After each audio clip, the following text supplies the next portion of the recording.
السلام علیکم ورحمۃ اللہ. الحمدللہ رب العالمین والصلاة والسلام علی رسولہ الامین وعلی آلہ وصحبہ اجمعین الی یوم الدین، اما بعد.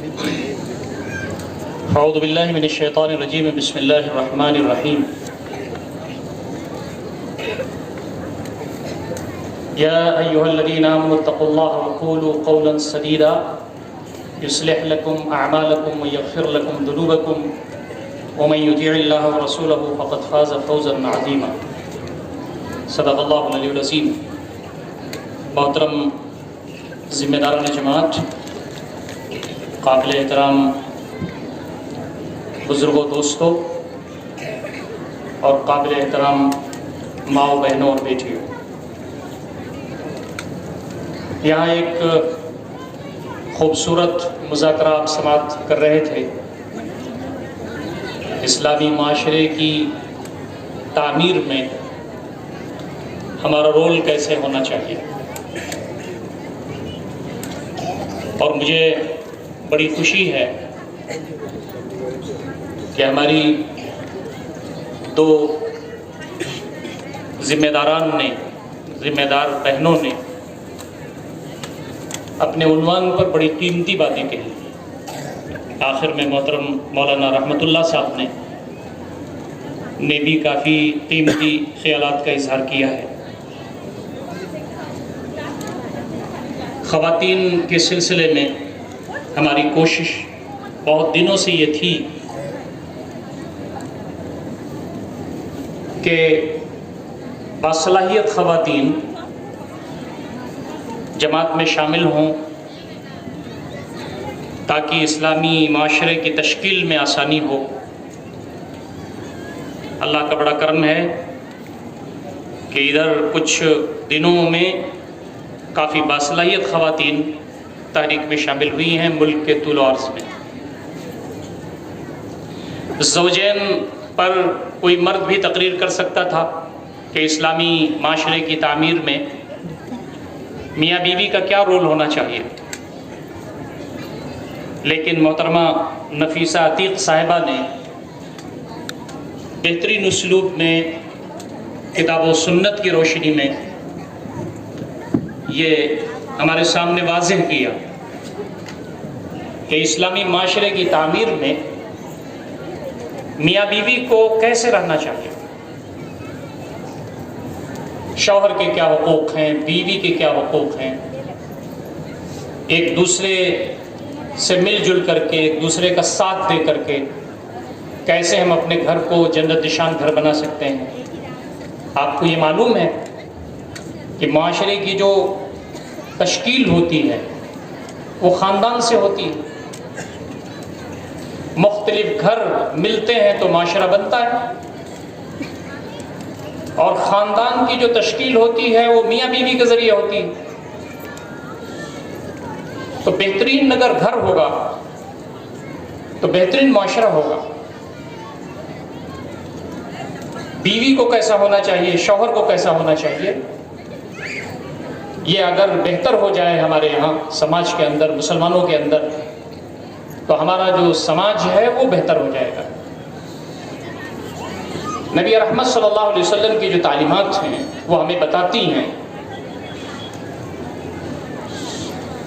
کہ انسان کے اندر اللہ رب العزت نے بنیادی طور پر، فطری طور پر کچھ خواہشات رکھی.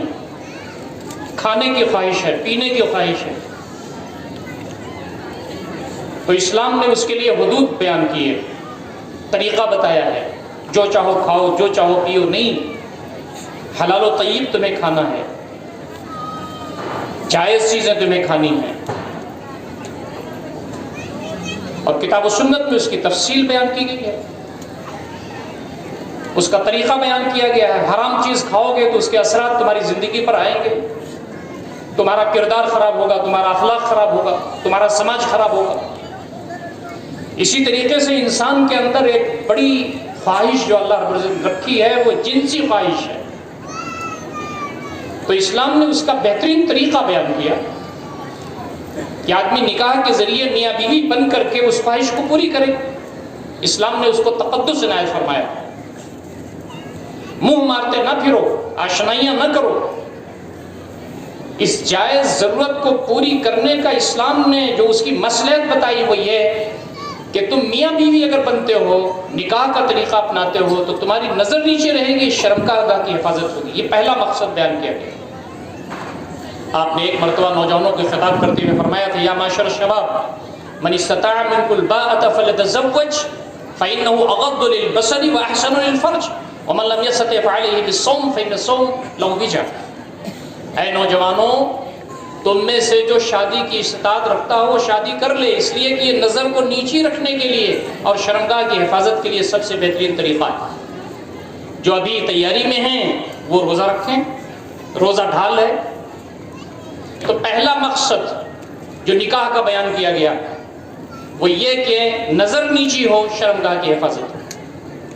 تو میاں بیوی کا جو رشتہ ہے، زوجین کا جو رشتہ ہے، اس میں سب سے بڑا جو فائدہ ہے دین اور شریعت کی روشنی میں وہ یہ کہ نظر نیچی ہوتی ہے، شرمگاہ کی حفاظت ہوتی ہے۔ دوسری بات جو بتائی گئی وہ انشاءاللہ میں وہ دوسرے جو نقطہ ہے اس میں اس وقت تفصیلی بات رکھوں گا انشاءاللہ، کہ دوسرا بڑا مقصد وہ نیک اولاد جو صدقے جاریہ بنے ہمارے لیے۔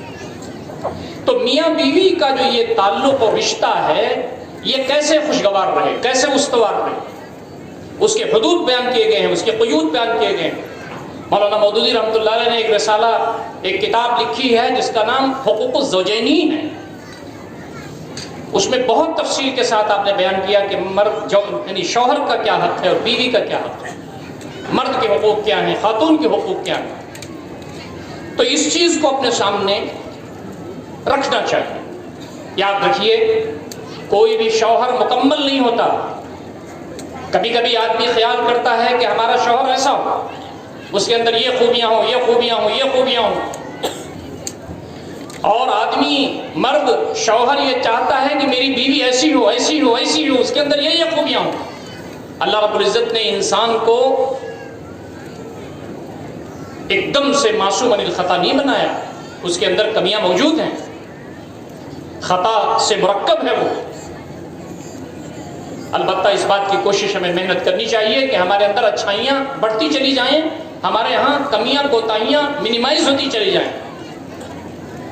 شوہر کے اندر اگر یہ بیوی ساری اچھائیاں ڈھونڈے گی اور اس کی گویا کہ خامیوں پر نظر رکھے گی اور اس پر اظہار نکیر کرتی رہے گی تو معاشرہ خراب ہوگا، گھر کا ماحول خراب ہوگا۔ شوہر اگر بیوی کی کمیوں ہی کے طاق میں رہے گا تو حالات اور تعلقات خوشگوار نہیں رہ سکتے۔ نبی اکرم صلی اللہ علیہ وسلم کی بہت ساری احادیث ہیں جس میں آپ نے فرمایا کہ اگر ایک کمی تم دیکھو گے تو بہت ساری خوبیاں موجود ہوں گی تمہارے جوڑے کے اندر، اور ہو سکتا ہے کہ تم اگر ٹالریٹ کرو، اس کے ساتھ چلو تو اللہ تعالیٰ خیر کثیر تمہیں دے دے۔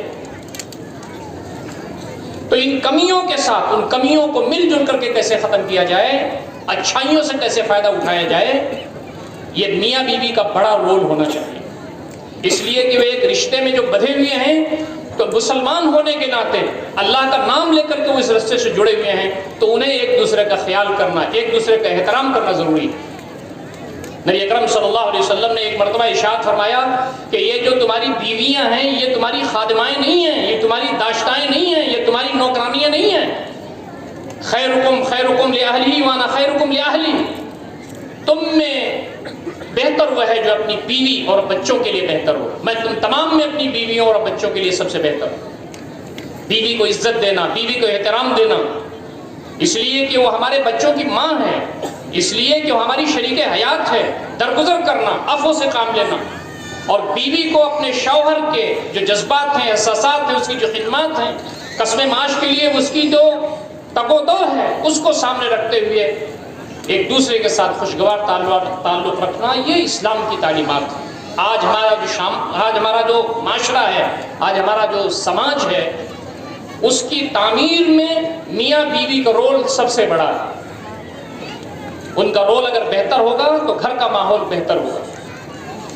مجھے یاد آتا ہے ہمارے جو نوجوان ہیں، نوجوانوں میں چاہے وہ نوجوان لڑکا ہو چاہے وہ نوجوان لڑکی ہو، ذہنوں میں ایک تخیل ہوتا ہے کہ جناب میرا جو شریک حیات ہو یا میری جو شریک حیات ہو وہ ایسی ہو اور ایسی ہو اور ایسی ہو۔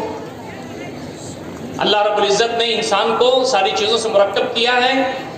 ہماری تربیت اپنے بچوں کی ایسی ہونی چاہیے کہ ان میں خیر کے پہلو زیادہ بہتر ہوں، کوتاہیاں ہیں تو منیمائز ہوں، لیکن کوئی بھی ایسا نہیں مل سکتا جو ہمارے اپنے ذہن کے اندر جو تخیلات ہیں اس کی بنیاد پر کوئی امیجنری شخصیت ہمیں ملے. میں ایک مرتبہ کہیں پڑھ رہا تھا اور مجھے وہ چیز بہت پسند آئی، آپ کو میں سنا دیتا ہوں. ایک شوہر نے اپنی بیوی کے لیے جو کرائٹیریا متعین کیا تھا اس نے لکھا اپنی ڈائری میں کہ میری بیوی بہت خوبصورت ہونی چاہیے، خوبصورت ہو، اس کا جسمانی ساخت ایسا ہو، اس کی صلاحیت ایسی ہو، اس کی زبان ایسی ہو، اس کی یہ گن ہوں، اس کے یہ اوصاف ہوں. سب تفصیل سے اس نے 20-25 پوائنٹ لکھے. اور جیسے جیسے وہ ٹھوکتا رہا پورا کہ مجھے وہ لڑکی مل جائے جس کو میں اپنی بیوی بناؤں. جب اس کی عمر بڑھنے لگی، 2 سال 4 سال بڑھتی رہی اس کی عمر، تو اس میں سے وہ کیا کرتا تھا، 2-4 سال کے بعد ایک شک کو کاٹ دیتا تھا. جناب یہ نہیں مل سکتی تو چلو اس کو کاٹ دو. 1 کاٹا اس نے، 2 کاٹا اس نے، 3 کاٹا، 4 کاٹا، 5 کاٹا. آخر میں جو چیز جا کر کے بچی وہ یہ لکھا ہوا تھا اس میں کہ وہ عورت ہو. بس ہماری جب شادی ہو، ہمارے نوجوان بچوں کی جب شادی ہو تو شوہر کی ذمہ داری ہے کہ وہ بیوی کی تربیت کرے. رشتہ ہو گیا ہے، بیوی کے اندر خوف خدا پیدا کرے، خشیت الہی پیدا کرے، لوگوں کے ساتھ تعلقات اچھا رکھنے والا بنائے، سینس آف رسپانسبلٹی پیدا کرے، بچوں کی تربیت کا حل بنائے. بیوی کی ذمہ داری ہے کہ اگر شوہر کے اندر نامناسب باتیں ہیں تو حکمت کے ساتھ شوہر پر کام کرے. ہم لوگ تو اسٹوڈنٹ اسلامک آرگنائزیشن سے آئے ہوئے ہیں، ہمارے درمیان بہت سارے نوجوان لڑکے ایسے موجود تھے کہ لڑکیوں نے لڑکوں کو ٹھیک کیا. اتر پردیش سے ہمارا تعلق ہے، جامعۃ الفلاح میں بہت ساری بچیاں، ہزاروں تعداد میں بچیاں عالمہ اور فاضلہ ہو کر کے نکلتی ہیں، درس دیتی ہیں، تقریریں کرتی ہیں. وہ ہمارے پاس، جب میں وہاں امیر حلقہ تھا تو ہمارے پاس یہ باتیں آتی تھیں کہ جناب وہ بچی جب شادی ہو کر کے دوسرے گھر میں گئی تو وہاں کے ساس سسر، وہاں کا جو شوہر ہے وہ اس کو جماعت کے یا دیگر اجتماع میں جانے نہیں دیتا.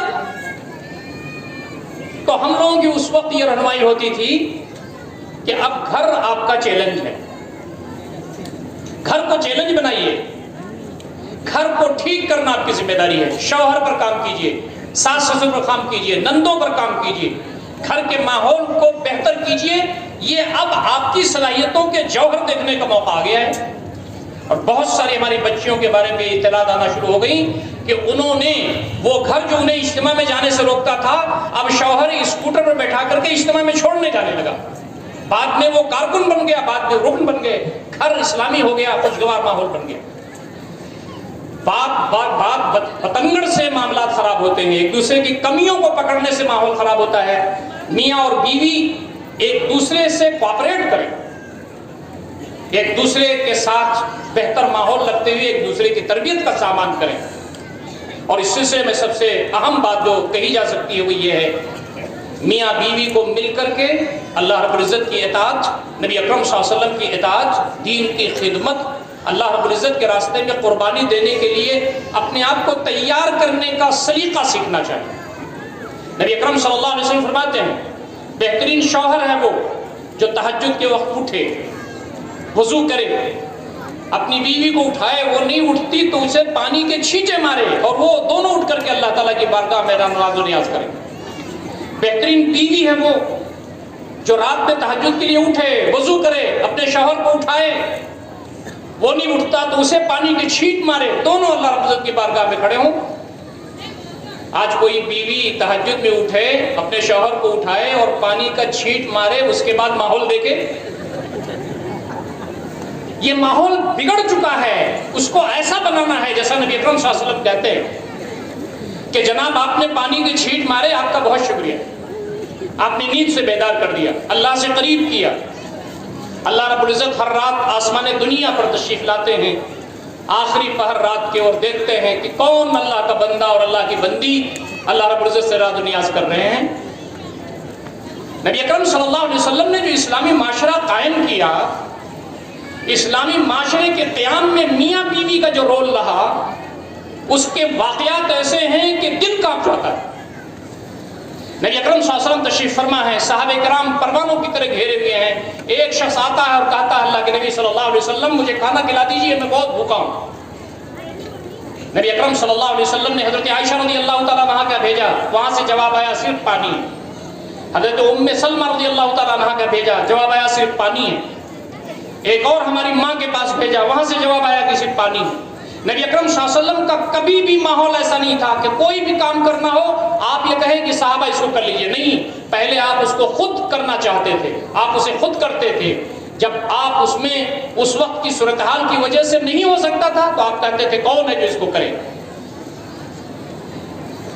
ایک صحابی نے کہا کہ اللہ کے رسول صلی اللہ علیہ وسلم میں حاضر ہوں۔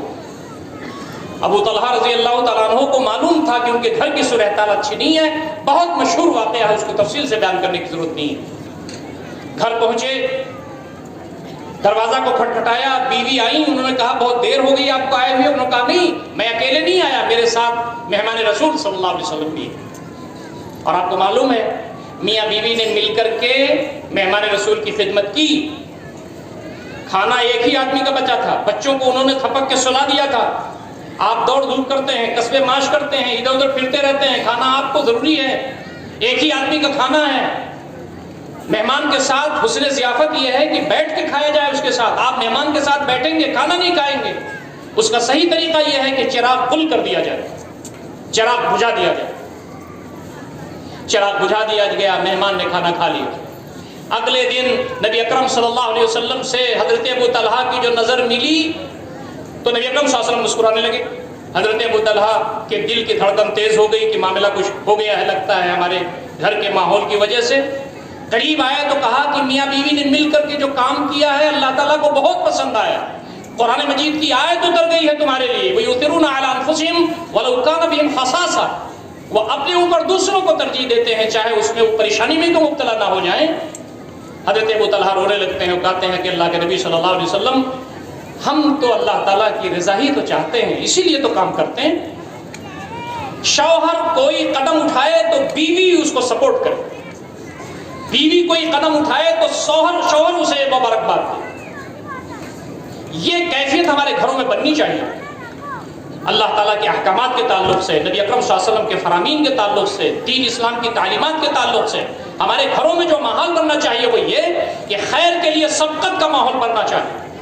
نبی اکرم صلی اللہ علیہ وسلم تشریف فرما ہے، صحابہ کرام پروانوں کی طرح گھیرے ہوئے ہیں، آپ قرآن مجید کی آیت فرما رہے ہیں وَمَن يُقْرِضُ اللَّهَ قَرْضًا حَسَنًا فَيُضَاعِفَهُ لَهُ أَضْعَافًا كَثِيرَةً، کون ہے جو اللہ تعالیٰ کو قرض حسن دے گا؟ اللہ رب العزت سے اتنا دو چند فرمائے گا کہ اس کا تم تصور نہیں کر سکتے۔ ایک صحابی بیٹھے ہوئے ہیں، ان کا نام ابو الدحداء رضی اللہ تعالیٰ عنہ ہے، وہ کہتے ہیں اللہ کے نبی صلی اللہ علیہ وسلم کیا اللہ تعالیٰ کو بھی قرض دیا جاتا ہے؟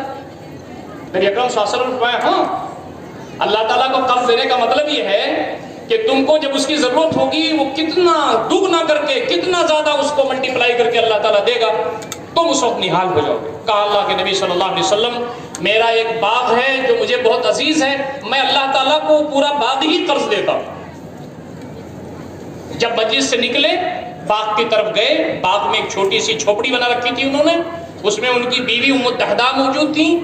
دور سے بلاتے ہیں کہ میری بیوی نکل آؤ، باغ سے گھر سے نکل آؤ۔ بیوی نے دیکھا کہ کچھ آواز آ رہی ہے تو وہ باہر نکلی، انہوں نے دیکھا کہ ان کے شوہر بلا رہے ہیں، وہ قریب گئیں تو انہوں نے کہا اس باغ سے نکل جاؤ۔ کہا کیوں؟ کہا نبی اکرم صلی اللہ علیہ وسلم قرآن کی آیت کی تفصیل بیان کر رہے تھے، اللہ تعالیٰ کو یہ باغ ہم نے قرض دے دیا، اب اس میں ہم نہیں رہ سکتے، یہ اللہ تعالیٰ کے لیے دے دیا ہم نے۔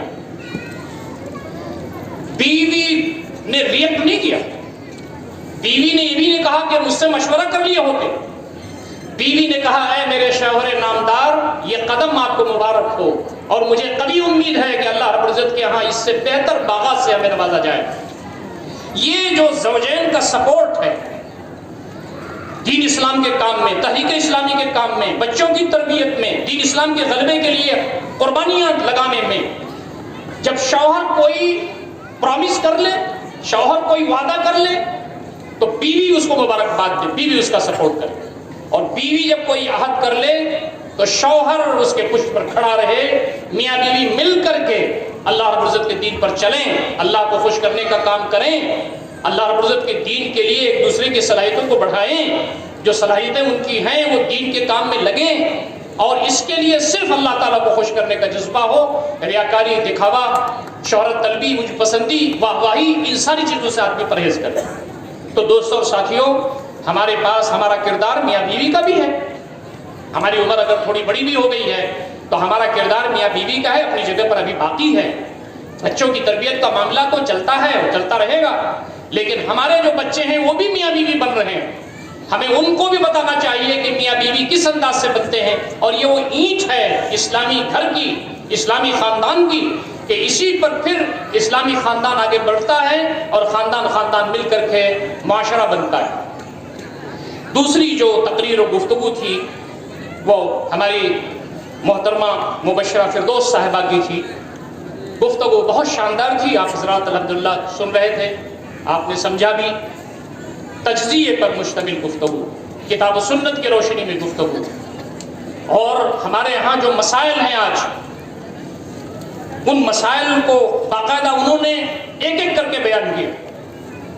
ہمارے جو والدین ہیں، والدین اپنے بچوں کی تربیت میں کیسے کوتا ہیں، ہمارے بچوں کی صورتحال کیا ہے، معلم کی صورتحال کیا ہے۔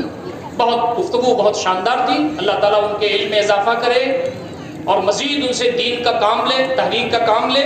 ہمارے پاس ایسی خواتین کی بہت ضرورت ہے، ایسی خواتین کو تیار بھی ہونا ہے۔ مجھے یاد آتا ہے، مجھے نہیں معلوم کہ کبھی میں نے ان کی تقریر سنی، آج میں نے پہلی مرتبہ ان کی تقریر سنی، مجھے بڑی خوشی ہوئی۔ اللہ تعالیٰ ان کے علم میں اضافہ کرے، ان سے دین کا کام لے۔ لیکن آپ حضرات نے غور کیا ہوگا کہ یہ جو صورتحال ہے، اس صورتحال میں ہمارے لیے مایوسی نہیں ہے، بلکہ ہمارے کام اور بڑھ گئے ہیں۔ بندے مومن مایوس نہیں ہوتا، وہ چیزوں کو چیلنج سمجھتے ہوئے اس کے لیے پلاننگ کرتا ہے، منصوبہ بندی کرتا ہے، محنت کرتا ہے۔ بندے مومن کی شرشت میں جہاد ہے، اسٹرگل ہے، جہد مسلسل ہے۔ اسی لیے تحریک اسلامی یہ ہمیں بتاتی ہے، کتاب و سنت سے یہ بات ثابت ہے، صحابہ کی سیرت سے یہ بات ثابت ہے، لگزریس لائف گزارنا، تعیش پسندی کے عادی ہونا، تن آسانی فراہم کرنا، یہ سب چیزیں دین اسلام کا مزاج نہیں ہے۔ دین اسلام کا مزاج جو مجاہدانہ ہے، محنت کرنا ہے۔ آج بچوں کی تربیت پر محنت کون کرتا ہے؟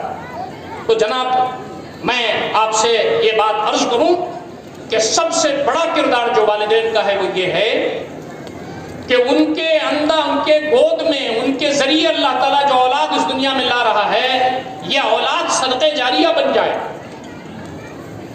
والدین کے ذریعے جو اولاد اس دنیا میں آ رہی ہے، جو ہمارے لیے جنت بھی ہے، ہمارے لیے جہنم بھی ہے، سب سے بڑا نقطہ یہ بات ہے کہ وہ ہمارے لیے صدقہ جاریہ بن جائے۔ اذا مات ابن آدم انقطع عمله الا من ثلاث، صدقۃ جاریہ وعلم ينتفع به وولد صالح يدعو له۔ انسان جب مر جاتا ہے تو اس کے عمل رک جاتے ہیں، لیکن مرنے کے بعد بھی 3 طرح کے اعمال چلتے رہتے ہیں، ان کا ثواب ملتا رہتا ہے۔ صدقہ جاریہ، مسجد بنا دیا، مدرسہ بنا دیا، یتیم خانہ بنا دیا۔ دوسرا نالج، جانکاری، علم جس سے لوگ فائدہ اٹھا رہے ہیں۔ تیسری نیک اولاد جو دعا کرتے رہے۔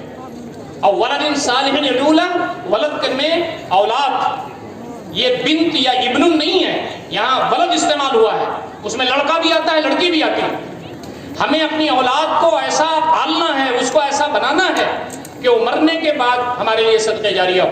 نبی اکرم صلی اللہ علیہ وسلم فرماتے ہیں کہ بندہ کہے گا کہ میرے مالک کل تو میں بڑی نعمتوں میں تھا، آج اس سے بڑی نعمت میں ہوں۔ اللہ تعالیٰ فرمائے گا کہ تمہاری نیک اولاد نے تمہارے لیے دعا کی ہے اور نیکیوں کی سوغات تمہارے لیے بھیجی ہے۔ ایسی اولاد میں بنانا چاہتا ہوں۔ دوستوں اور ساتھیوں، ہم تمام کی ذمہ داری یہ بنتی ہے، اسلامی معاشرہ اس وقت تشکیل پاتا ہے، سماج اس وقت بہتر ہوتا ہے جب لڑکے اور لڑکیوں میں تفریق نہ کی جائے۔ نبی اکرم صلی اللہ علیہ وسلم فرماتے ہیں کہ لڑکے اور لڑکیوں میں تفریق بندے مومن کے شیوا نہیں ہے۔